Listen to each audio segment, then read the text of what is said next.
Good evening. Welcome to the dwelling place. This is Evangelist George J. Roberson. I greet you in the name of our Lord and Savior Jesus Christ. Tonight, I'm extremely excited to be hosting a first-time guest.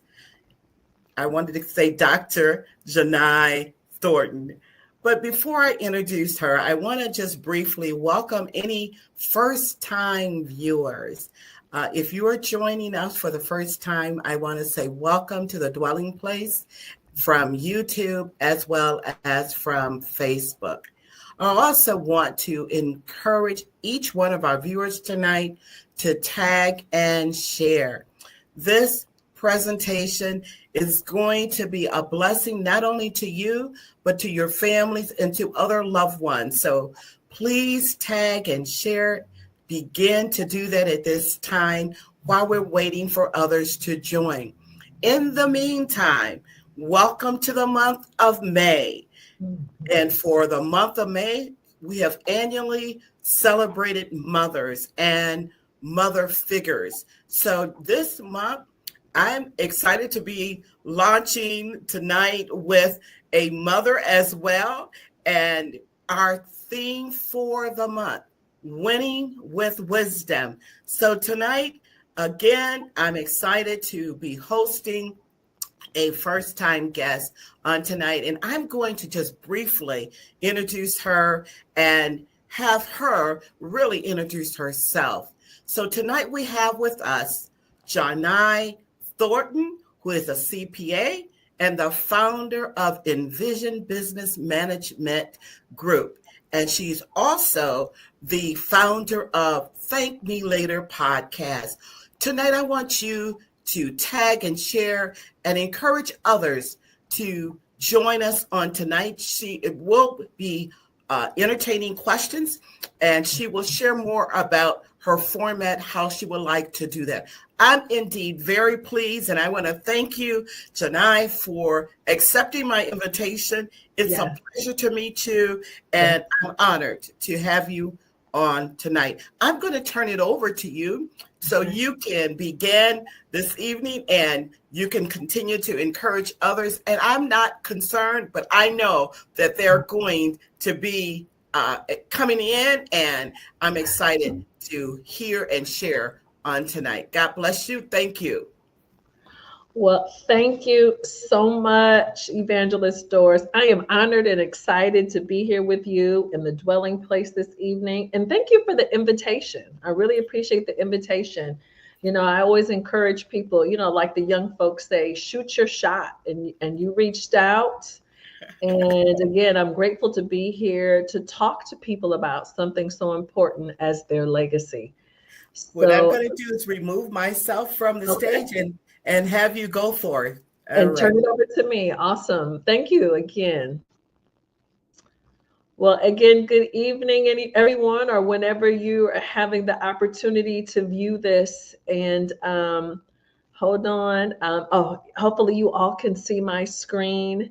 And just wanted to, again, say, kind of just level set what we're going to be talking about today. I am what a lot of folks consider me a finance or money expert. And I'll talk about my background in a little bit, but there's nothing more that I love to talk about more than legacy. And Evangelist Doris and I were talking before the session this evening, and I said, you know, I'm always grateful wherever we get spiritually fed. It's so important that we also have the opportunity to learn about our finances too. Those things are actually connected. And love to be in a place where we're getting what we need for our life and our souls and our family, but also, you know, we have to have these finances in order as well. So just a little bit about me. I've been married 31 years to my husband, David Thornton. We have 2 adult children. Thank you, Lord. I'm at the point both of my kids are grown and out the house. And my whole life, I've always just kind of been that go-to person in my family when people were, you know, in need of some financial direction, but particularly when someone passed away. A little bit about me personally. I am what I consider a serial entrepreneur. Evangelist Doris mentioned that I am the founder and CEO of a firm called Envision Business Management Group. And I have literally spent the last 30 years as an accountant and CPA in the entertainment industry. And that's a whole nother story and a whole nother presentation for another day. But as you can see, some of the pictures reflected over to the right, there's some pictures of my family. You see me down at the bottom, the Walk of Fame in Los Angeles with the artist Ludacris and some of the plaques that in my wall in my office. But again, I've had the honor and privilege to work in the entertainment industry 30 years. But what has really been my greatest joy has been being the money expert for Reach Media. So if you ever heard me on the Willie Jr. show, or if you've ever heard me on Erica Campbell Get Up Mornings or the Ricky Smiley Show, I have been working in radio since 1996. And radio has really been my classroom. It's just really been the opportunity for me to be able to talk and teach all of us about money and finances. Again, it's always kind of been a complicated topic for us culturally, but again, I have been honored to play that role for so many years. I want to make sure that you're able to stay connected with me after the session. So every way in the whole world on how to get in touch with me or communicate with me is here. Email address, website, social media, LinkedIn. That's my direct office number. So please feel free to engage with me. Absolutely love hearing from people. And it's an honor for me to be on the journey with people through their life, their financial life. So again, please feel free to engage with me. Also shared some information about our podcast, the Thank Me Later Show with me, your host. Evangelist Doris referenced that. So you can hear that on YouTube and Spotify, Apple, wherever you download and listen to your podcast. So if you need a little longer format guidance and help with your finances, please, again, feel free to interact with me that way. Karen says, when I lived in Atlanta, I did hear you on the Willie Jr. show. Between all three shows, again, Willie Jr., Erica Campbell, and Ricky Smiley, I'm actually in over 100 cities every single week. So Willie Jr., that's my brother. That's my brother from another mother and father, but we're both adopted. And we often tease each other that we are actually related for real. So let me just kind of level set where we are in America and why this topic is so passionate for me. So many of you who are listening here, you may potentially be a baby boomer, or you may have a parent or grandparent who is a baby boomer. And let me tell you the reason why I'm focused on them specifically. The baby boomers, they are the richest group in U.S. history. Ever, and as long as America has been in existence, they are the wealthiest group. And over the next 25 years, an estimated $68 trillion will be transferred. $68 trillion. Black Americans are missing out on the largest transfer of wealth in U.S. history because they don't have an estate plan. Okay. And so this is really, really important that we talk about this, because I know a lot of people say, I'm not wealthy. My family's not wealthy. Listen, if someone in your family, if you own a house, you're wealthy. If you have some land, you are wealthy. If you have a bank account, you are wealthy. Whatever, if you're at $5,000 or $5 million, whatever you have, that is your wealth. That's what you've accumulated. And we're going to have to be extremely intentional about having a plan. And that's why traditionally, Black folk, we start over each generation because we haven't known what to do. We haven't taken the steps to literally protect our legacy and also transfer our legacy the right way. So I'm going to apologize about a couple of the slides. I've noticed when they were uploaded, some of the content got a little bit condensed. So I will walk you through any of the challenges. I see this overprint on this one. And another fact that I just kind of wanted to highlight, I know you all are probably chiming in from all over. I do live in Atlanta. I know that Evangelist Doris is out of the Michigan area. Some of you are in some other places. But just to give you some context, in Georgia, it says between 11 to 25% of parcels in every Georgia county are probable heirs property. And I'm going to explain what all this means. This represents over $34 billion of tax appraised land that is locked equity. So what that means, between 11 and 25% of land, houses in every county in Georgia is locked up in estate issues, meaning that it can't pass to the next generation because the person who passed away didn't take the proper steps. So there's $34 billion of equity value that family members don't have access to. That's just Georgia. That's just Georgia, highlighting specifically where I live, just giving you an idea of the magnitude of the problem. So in this presentation, again, of all the things that people ask me to talk about, this is by far my favorite topic. And I like to kind of reference legacy planning in the context of a journey, a roadmap. And there are lots of steps, because a lot of people always think when you're talking about legacy planning that we're only talking about wills and trusts and power of attorneys. And by no means, I'm not saying that those documents aren't important. They are very important, but there's so many other ways, y'all, that you, me, us, things that we can do literally today that can have significant impact on our legacy. Because, a lot of times we're thinking, oh my gosh, we don't have the money to afford a lawyer, or I don't know where to start. Some of the things I'm going to highlight and help you with today, literally, you could start on them tomorrow. You could work on them this weekend. You can literally take action right away.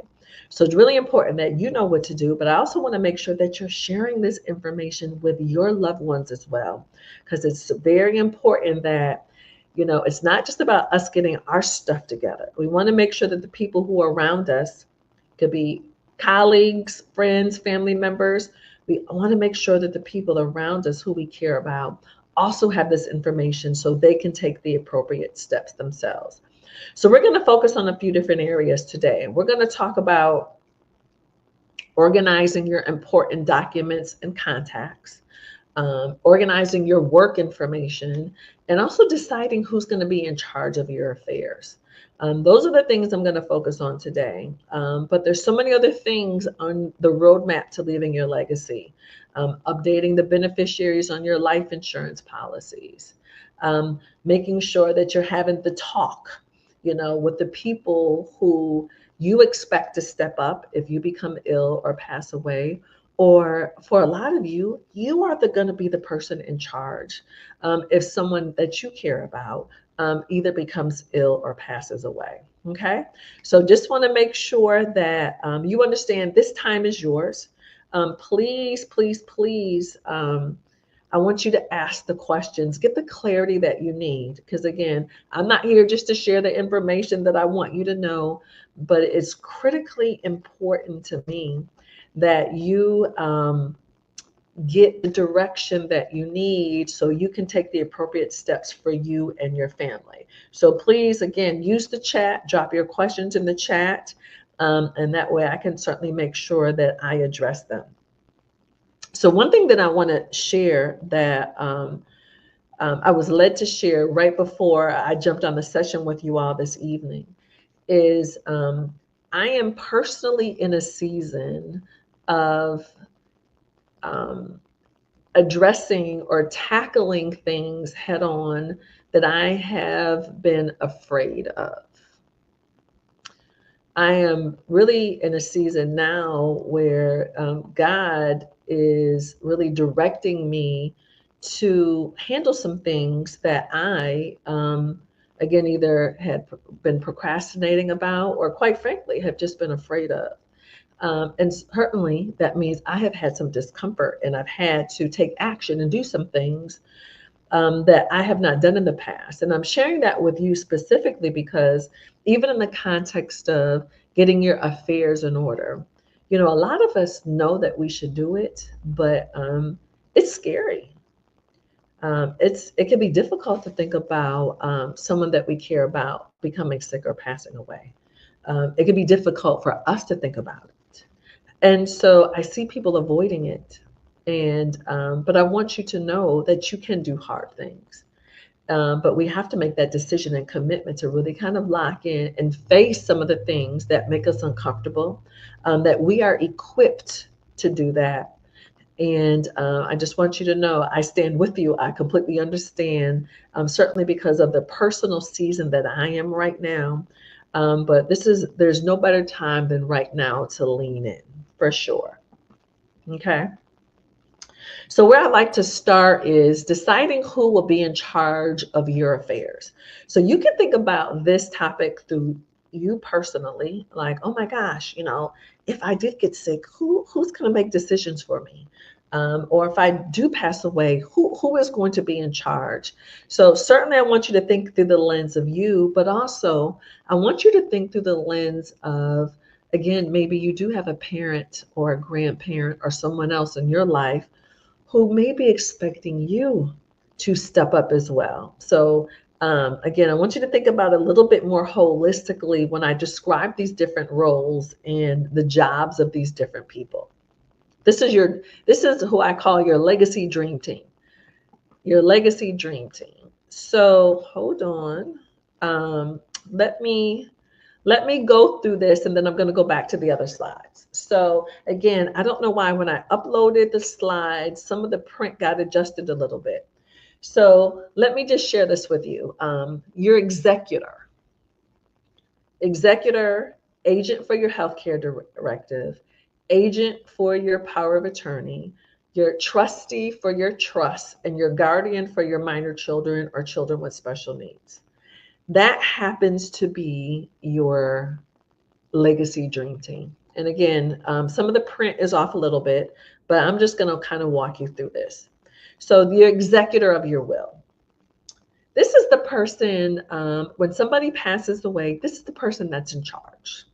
They are in charge. They have the job of potentially planning the funeral, paying final expenses, making sure whatever's in the will gets carried out exactly what the will says. So this is obviously a person of trust, but this is also somebody that can handle business. They do well under stress or duress. So a lot of times we want to pick people because we're related to them. Your sister, who you may love and trust implicitly, may not be equipped for the job. Oftentimes, we may need to be picking people who aren't even related to us to be in charge. So I don't want you to just feel compelled because of blood relationship. Again, this is about who's most equipped for the job. So the executor, this is the boss of the will. Next is your agent for your healthcare directive. So, you've been to the doctor's office and you may have had to sign the form of who they can share information with or who could be in charge. So your agent for your healthcare directive is, in the event that you cannot make health decisions for yourself, what person or people do you want to have that responsibility? Super important job. Very important job. So that's your agent again for your healthcare decisions. Now, the good thing about the healthcare directive, you can say, yes, I want to be on life support, or no, I don't. Yes, I want to be fed intravenously. No, I don't. But just in case, maybe something happens, a person is in a coma, they have a surgery, there's some complications. You are still alive, but you need some support. Another very important job. Next is your agent for your power of attorney. So again, think about it. This is really important. That means someone is still alive. They have not passed away, but they need someone to step in their shoes and transact and handle business on their behalf. Super important. When I was 29 years old, my mother passed away. She had been diagnosed with colon cancer in October of 1999. By March 2nd of 2000, my mom passed away, just a few short months. It was just life-changing, that I had the ability to, I had the power of attorney. I was able to step into her shoes and handle business because she was in the hospital. Absolutely a game changer during a very, very tough time at a very young age. So again, power of attorney. Now, what happens with that power of attorney, y'all, when the person passes away, the power of attorney is null and void. Now the will kicks in, okay?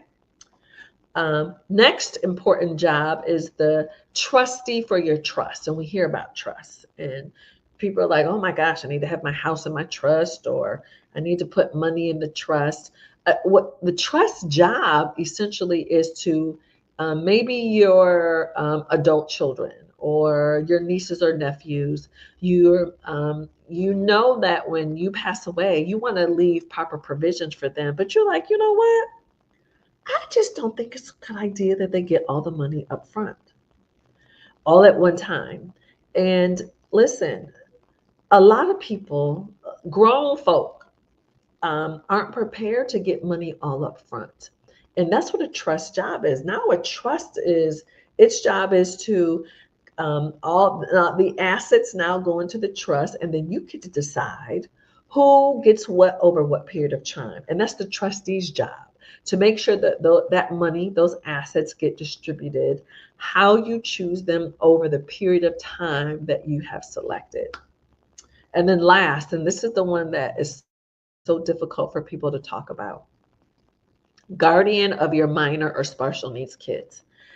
People think the will's job is only just to give away the money or the assets that you have. In your will, you decide who will raise your kids, your minor children or your adult children with special needs. Your guardian has a really important job. You don't want the court deciding that. You don't want the wrong relative raising their hand for that job. You want to pick that person based on your values and your beliefs and what's important to you. So that is what's really important here. Though that this is your legacy dream team. So again, just be thoughtful. You can use the same person for all of the jobs. You might have a couple of different people, or you may need two people to act together at once. If you think, oh, this might be too much responsibility for my brother or for my daughter, I want to put these two people together to help. But again, remember what I said. You want the most qualified person for these roles. The most qualified doesn't mean the most closely related. All right. So here's a little scenario that I have for you, a question. John has been happily married to his second wife for 25 years. They don't have any children together, but they both have two adult children from their previous marriage. Recently, John had a heart attack. He's been recovering, but he recognizes that he is getting older and it's time to prioritize his estate plan. He knows it's time to get his affairs in order. His blended family doesn't always see eye to eye, so he knows that all hell will break loose when he passes away. Now, everybody who's here for this session or watching it recorded, we all know in death, all bets are off. We have seen some folk we love act just a fool during death. So John is like, wait, I want to get ahead of that. So there's three people that he's considering being the agent for his healthcare directive. His wife, Amy, A, loves John, but she isn't good under pressure, but she knows him the best. B, his biological daughter, Shannon, she wants to be in charge, but he knows that she has a short temper. And then C, his stepdaughter, Lisa. She lives in the same city and is level-headed, but she often clashes with his biological daughter, Shannon. And then is D, none of the above or someone else. So who do you think John, I want you to drop it in the chat. Who do you think John should select as his healthcare directive? Who should be the person to make his healthcare decision? Should it be A, his wife Amy, B, biological daughter Shannon, or C, stepdaughter Lisa? Love to know what y'all think. Drop your answer or any thoughts or why you're selecting who you're selecting to. I'm super curious why. What is your why and when you're selecting? Now, what's interesting about this is the right answer depends. It just depends. As a wife, I'm thinking I certainly um, would want or expect to be the person in charge. But, maybe he's thinking, maybe it's his stepdaughter, Lisa. It depends. Right is relative based on personalities, um, all of the factors. Okay. And so the reason why I love using this particular scenario is it depends simply based on your family, your situation, your beliefs, what you have seen transpired in the past. Um, Evangelist Dora says, his wife, she has been with him 25 years. Listen, I'm thinking the same thing too. Karen said, D, none of the above, someone else, right? So we have to pick somebody, because when we don't make a plan, guess who picks? The court can pick, and it might not be the person who you think is most equipped and best to take on the job. So let me just say this, that's my slogan. Thank me later. If you choose your legacy dream team, you will absolutely thank me later. It is imperative that you select the folks, because again, if you don't, not making a decision, you are actually making a decision. The courts can get involved. It can become extremely expensive. And guess what? Stressful. It just becomes stressful. So our goal here, we can't fully eliminate the stress or the conflict, but our goal certainly is to minimize it. So I hope that was helpful. That way you absolutely have the clarity on the different roles and how things can get a little interesting and how they play out. Okay. So next section that I really like to focus on is getting organized. So I mentioned a little while ago, when I was 29 years old, my mother passed away from colon cancer. And at 29, I was in charge. So very interesting story. My mom was a superwoman, very unconventional woman. And at 30 years old, she adopted me as a single woman. My mother was never married, and just she could not have children, and was determined to have kids. And so when my mom passed away, I lost my only parent. I was thrust at 29 in charge. And so what was so beautiful for me was my mother gave me the most beautiful gift of all, which was the ability just to grieve, because everything was in perfect order. Every document had been executed, the will, the power of attorney, the healthcare directive. I knew where everything was. I knew where every important document was. I knew every important person. She had planned her service.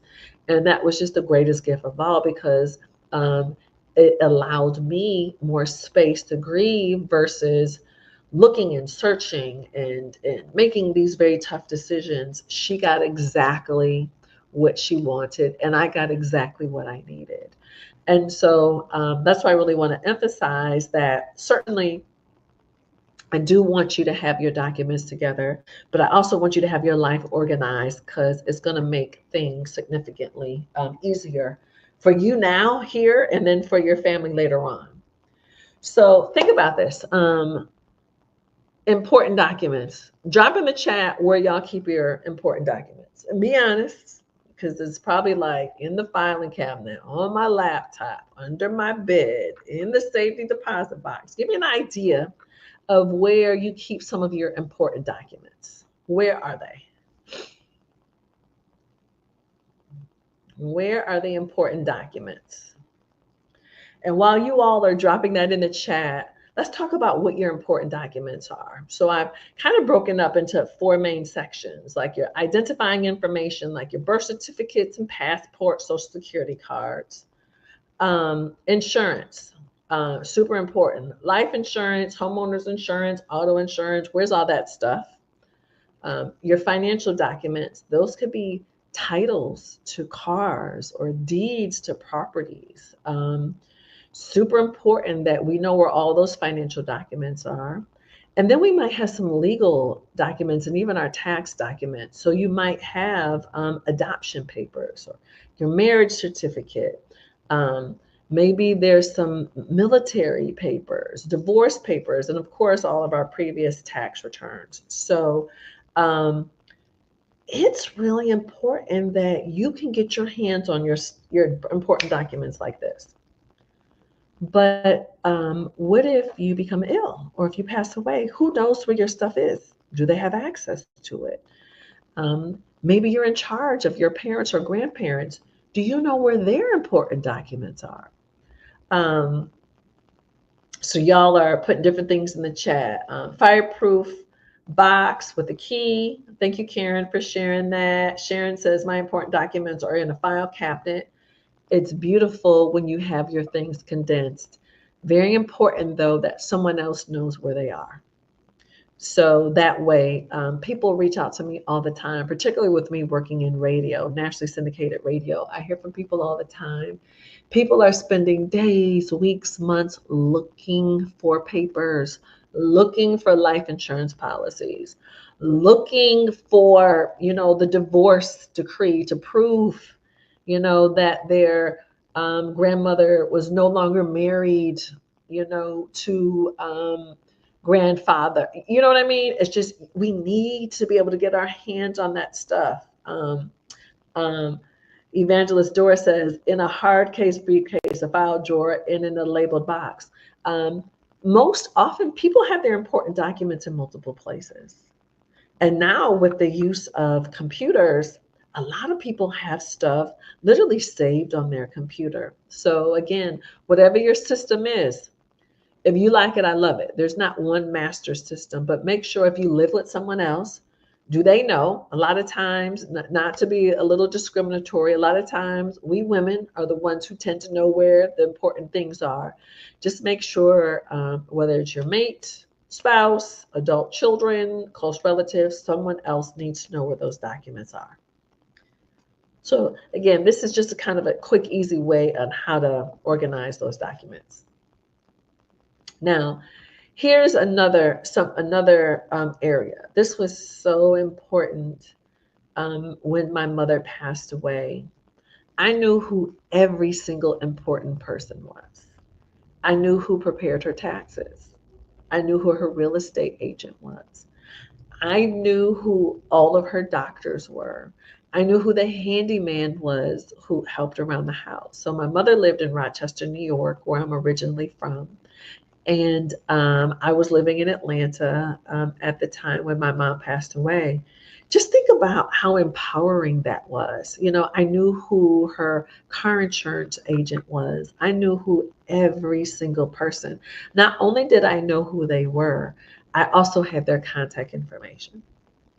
So you think about how quickly, again, I was able to get in contact with everybody when it was time to cancel her car insurance or when it was time to sell her house, when it was time to get some work done around the house before we sold it.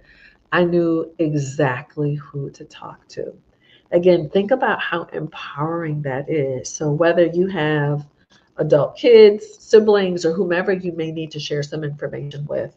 So what I do with my adult kids, I do it the new way, how they're going to do it. So, for example, our CPA, our tax preparer, I literally have shared that contact with my kids.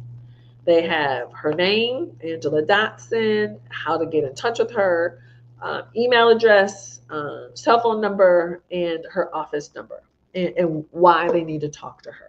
Super important. I've made it easy. And so once a year, I kind of do this fire drill. My youngest son, Cameron, lives in Houston. My oldest son, Trevor, lives here in Metro Atlanta. When we're all together once a year, I do a little refresher. Hey, pull out your phone. Show me that you have the contact information. Super important to me that I know that my children know how to get in touch with whomever they need to get in touch with. Okay, work information. This is a lot of ones that people absolutely overlook. A lot of times, y'all, the keys to the kingdom are at work. What do I mean by that? Obviously, people get paid through work, but a lot of times that's where their disability insurance is. They may have a life insurance policy. So if someone becomes sick, um, you may need to be able to get in touch with their supervisor, maybe someone who works in HR or in the benefits department. Well, who do you need to get in touch with? Super important that we share that information with our loved ones, and that our loved ones also share that information with us. Okay, because you want to be able to move very quickly. So in the event someone passes away, obviously different steps, because you want to make sure that you're collecting the last paycheck. You want to make sure that you're handling anything related to the retirement the right way. Maybe they had a laptop or some property of the company. There's so much important, rich information with the employer. So again, you want to share that information out with your trusted folks, but whomever, again, that you may be in charge of, you want to make sure supervisor, maybe one or two very close work friends, because some people, their work colleagues can become like family to them. Like, who do you need to call when it's going down? Again, please make sure that you share that information. Okay. If you get organized, I promise you, you will thank me later. I need you to be intentional and schedule time to get it done. Because think about it, the things that I'm talking to you about, you can do them right now. You can schedule some time this weekend. You could take a couple of hours and organize your important documents. You can put together the list of your important people. You don't have to hire anybody to do that, okay? But you're going to have to make the commitment of the time. Super important that we do that. Okay. So, one thing that I told Evangelist Doris that I wanted to just talk about very quickly is um, people always say to me, Janai, I want to focus on my legacy, but how do I do that when I am drowning in debt? What do I need to do? So, if you're one of those people, listen, we need to tell the truth first of all, but I'm super excited that we recently have launched the new course to help people get out of credit card debt. So you can go to thankmelatermoney.com, again, thankmelatermoney.com, and get the guidance that you need to help you. Again, it's hard when you're in survival mode. It's very difficult to focus on your legacy. Very difficult to do that. So I want to make sure that you have an opportunity to take advantage um, of our new amazing course that I'm so excited about. So if you need some direction or if you need some help, our university has an amazing strategy to help you get through the process. And again, go to thankmelatermoney.com to learn all about our course and the direction you need on how to negotiate lower interest rates with your creditors. Yes, you can do that. How to change your payment dates to align with your budget. Yes, you can do that. How to potentially borrow money from another source at a much lower interest rate. Let me tell you a very quick story. Again, because of radio, I hear from people all the time. Young woman contacted me. She had several cards. Her interest rates, 34%, 38%, 42%.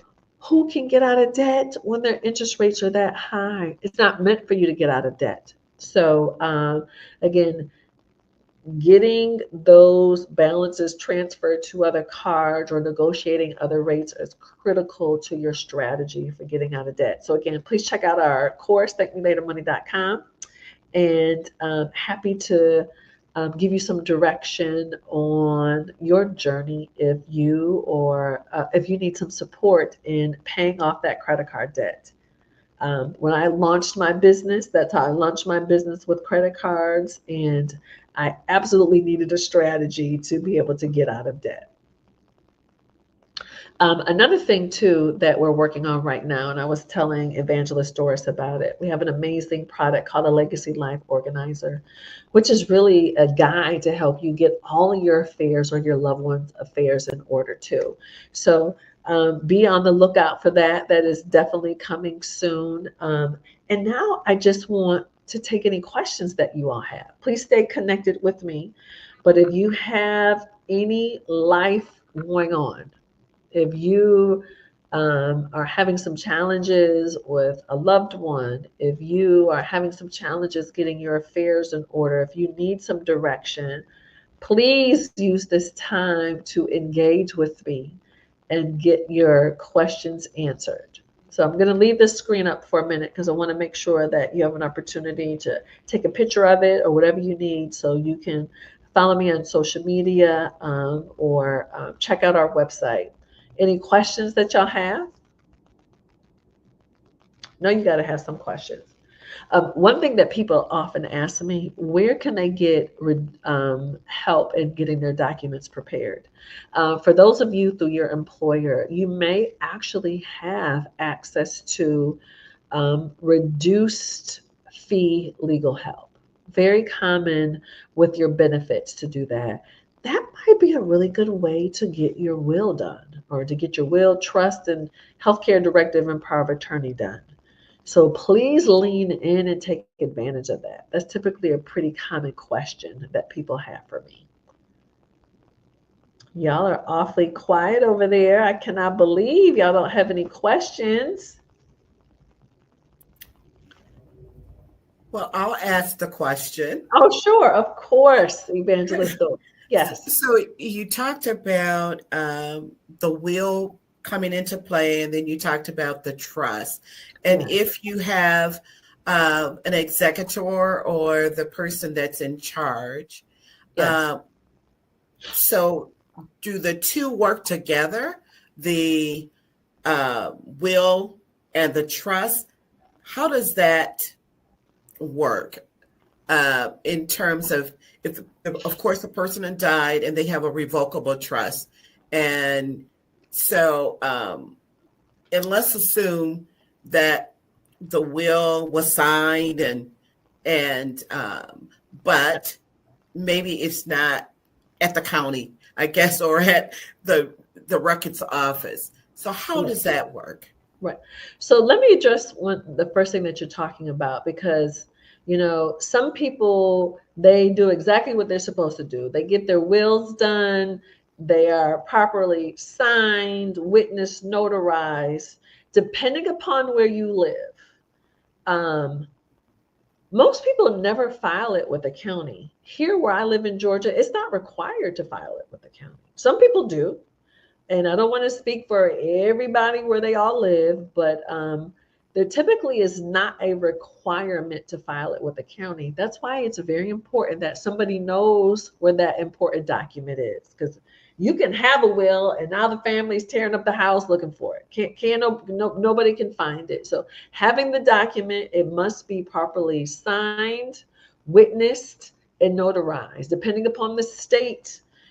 In Georgia, for example, you must have 2 witnesses. Your state may not require that, but typically it always must be notarized, though. That's super important. So yes, you can have a will and trust. Now, again, there's separate documents. They do kind of work together, but they have 2 different jobs. So let me just use myself as an example. I have a will. And my will is saying, hey, this is who's in charge. This is who my executor is. This is the boss. My will is also saying, hey, you know what? If my executor, my husband, isn't available, who's next in line here? And then my will also says, this is who I want to get what. But now I say, you know what? I love my kids, trust my kids. But I don't want to put them under the pressure of having that responsibility of inheriting money and having it all at once and not feeling equipped. So what I said was, now I created a separate document, my trust.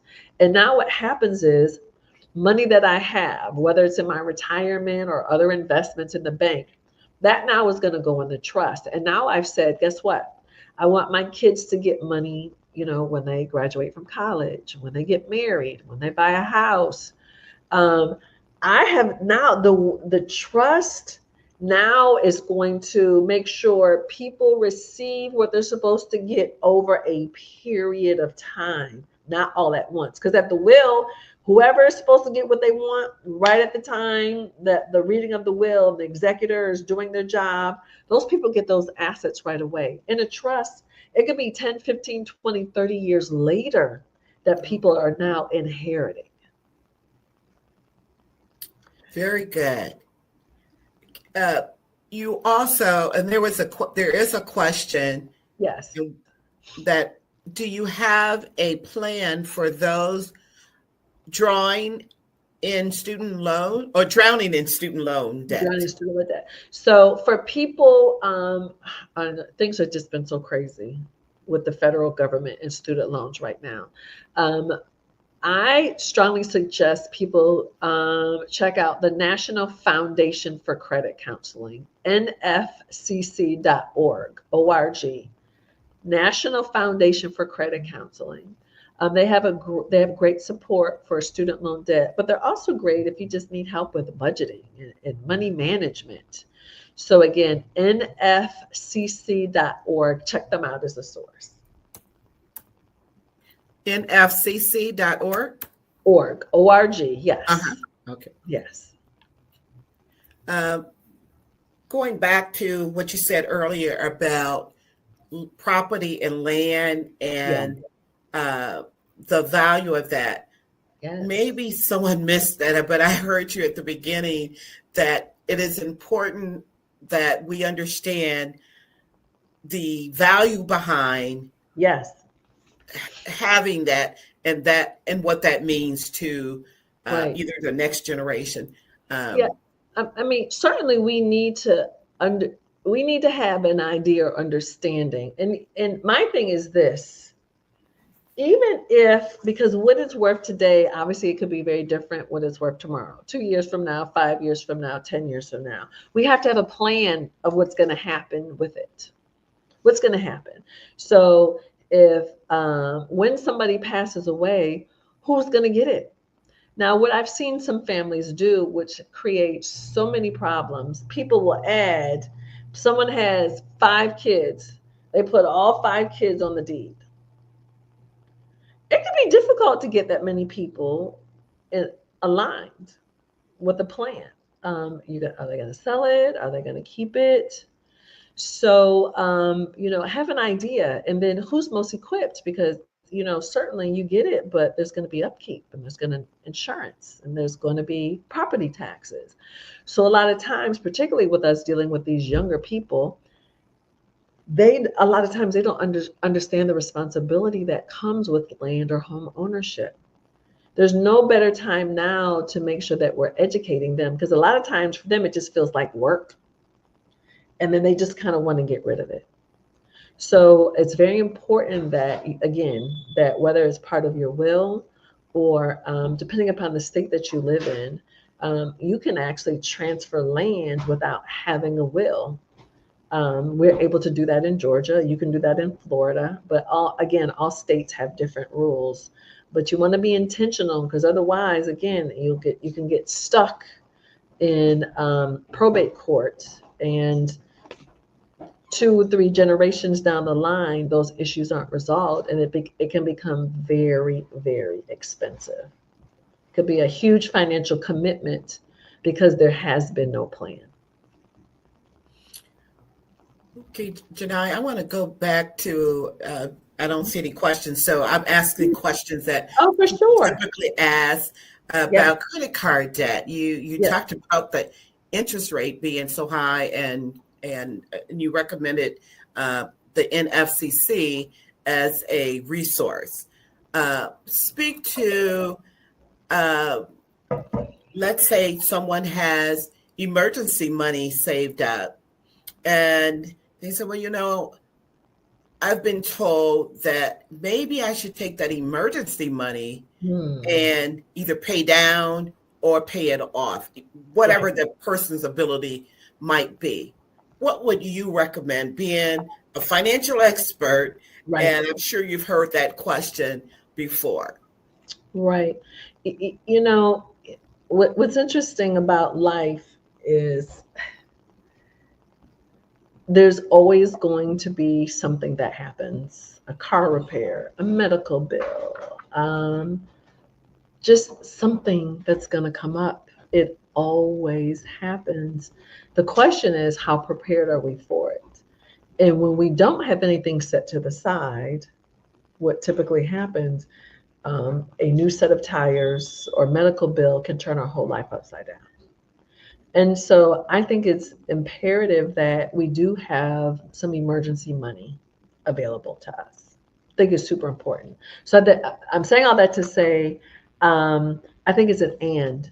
So you don't have to have $20,000 set aside, but you need to have $1,000 to $2,000 set aside. So when the rain comes, because the rain is going to come, you're ready for it. And now you really want to double down on your plan to deal with that debt. What I made reference to is for the credit card debt is a course that we have available at thankmelatermoney.com. And really, Evangelist Doris, a big part of that is, when I was in debt, when I was in a lot of debt, what helped me get out of debt faster was having more income. It's a game changer when you have a whole different source and you're just using this new source of income to help you get out of debt. So I think a lot of times people have this, one pie. They have this one paycheck and they're trying to take care of all these things. Mm-hmm. You need more pie. A lot of times we may need more pie. So yeah, please have that savings set to the side for sure. I want to ask our audience, is there anyone with other questions related to the subject matter that she's been talking about? Right. And that's why I have this screen up. People can certainly feel free to reach out to me on social media because I know a lot of people are going to view this later after this live recording. So they'll have the opportunity to engage. So I just wanted to say thank you again for the invitation to be here with you this evening. And I hope this information has been helpful. And I hope people understand how easy it is to begin to take the steps to get their legacy and affairs in order. We shared some things today. We talked about some things that people literally could work on this weekend. Literally. Absolutely. I want to commend your mother for that. Is so unusual to hear a single mother, and we're in the month of May, and we're celebrating all month long for mother figures and women, and winning with wisdom. And wow, what an opportunity to encourage other single mothers that may be out there, or just individuals that are not married, to get their business in order. I was that the inspiration that kind of inspired you along this pathway of financial accountability and so forth? Oh, for sure. Two things happened to me. The first major event for me was when I was 12, my grandfather died, and he lived in Delaware. And at 12 years old, my mother took me with the rest of the family to the reading of his will. Wow. And it changed my whole life to think this man who never even graduated from high school, uneducated, and but had a very strong business acumen, left our family with complete order. Wow. So that happened to me at 12, and I never forgot that. And then, fast forward 10 plus years later, then my mother gets ill and passes away. And again, every single thing was in order. And I just kind of thought that's how things were. And then when I started working in radio, and people would always call me when somebody died, Janai, my sister died, my husband died, my son is in the hospital. People would always call me looking for direction. And I'm like, what is going on? Just all of this chaos. I'm like, this is crazy. And it doesn't have to be that way. And so that's really when I started really doubling down and focusing in this area, doing this. And then also in Atlanta, for the last 4 years, I've done this event called Black Women Will, where we do free estate planning. We create documents for free for Black female homeowners, just Wow. really to help normalize and to fill the gap. And so really it's just a change of behavior. We've gotten used to things being broken, but just because we're used to it, it doesn't make it right. It's not right. It's just become normal. And Right. so now we have to be intentional about creating a new normal. And so when we're talking about, again, having these documents or having the conversation with your family and having a plan, we have to create a new normal now and set a new bar and set a new tone. But again, I'm just very grateful to have been raised in a family where my grandfather didn't play. He was about business. Again, uneducated, but Wow. he was about business, and my mother followed that model. And again, all of that obviously had tremendous influence on me. Wow. Well, this has been incredible. As Karen has mentioned, she said, please come back The topic, and share again yes, and talk with us about holiday spending. We so that, of course, that's a hot topic, right, and in this season, as you started out, we just need to be wise and use good decision making. And you really have encouraged us. And I hope each person that is listening right now yes, would not just keep this information, but make sure you tag and share and pass it on. I want Janai to know how valuable her mhm, time has been to the dwelling place. And I certainly appreciate a person with her expertise and her profile to really take out her time to come and share with us, yeah, and no strings attached. And I'm just really grateful for your time. And this certainly won't be the last time. And you have really given us basic fundamental principles. And those that may have joined late, please go back and yeah, listen to the beginning and right, look at the PowerPoint. mm-hmm, And uh, she explained in simple terms mm-hmm, what the different roles and responsibilities are for legacy planning, and why is it so important. I mean, it's so important. it's We want definitely to pass it important. on. We don't want to get it caught up and spend extra money in Mhm, probate court and all that unnecessary stuff. right, We can avoid some of that. So we I want to can. let you have your last few words, and I don't see any. Um, Well, I did want to, sure. Evangelist Doris, I just wanted to acknowledge the comment from Sharon, and she just talked about she and her Okay. sister are in the process of getting their father's affairs in orders, and how her father is, beginning to forget some things. And what I want all of us to be encouraged to do, particularly with our loved ones, is to move, but move very quickly. And just because we move quickly, we're not pushing somebody in the grave. We're not doing Already. that. We're not doing that. But I hear what Sharon is saying. Her father's already forgetting. The longer it takes, the less he could potentially remember. So, um, we're not being greedy. We're not just waiting for folk to die so we can inherit what they have. We have to have some order. So we have to have order. We need to have a level of urgency too. So super happy, Sharon, that you and your sisters are working together. Love to see when families can actually work together. It's huge when we can do that. And for you all to be on one accord and share information and help get the plan in place, because your father's needs are only going to increase. He will need more support. So again, thank you for having me here, Evangelist Doris. It's been an honor to be here. I look forward to coming back again. And And thank you for Janai, everyone. Yes. Yes. didn't mean to interrupt, but I have one more question that is in my mind, Sure. and which maybe you can help us with.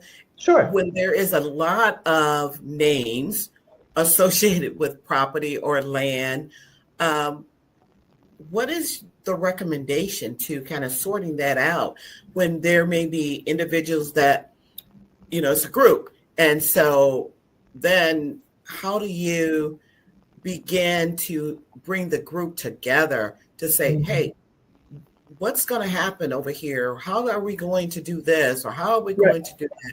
Do you have a recommendation for moving things along? I do. And, I see so many families, including my own, who just don't want to have the conversations. And just to say, hey, we have this house, our grandparents had this house or had this land. How does everybody feel? And, because some people are like, oh my gosh, it has to stay in the family. Some people are like, we could sell it today.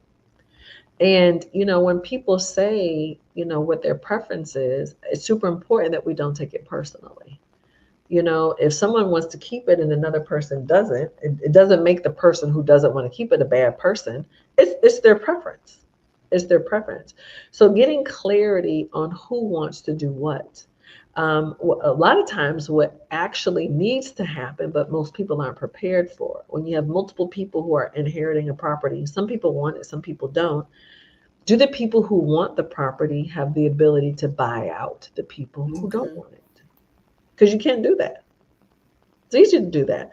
So then that way everybody wins.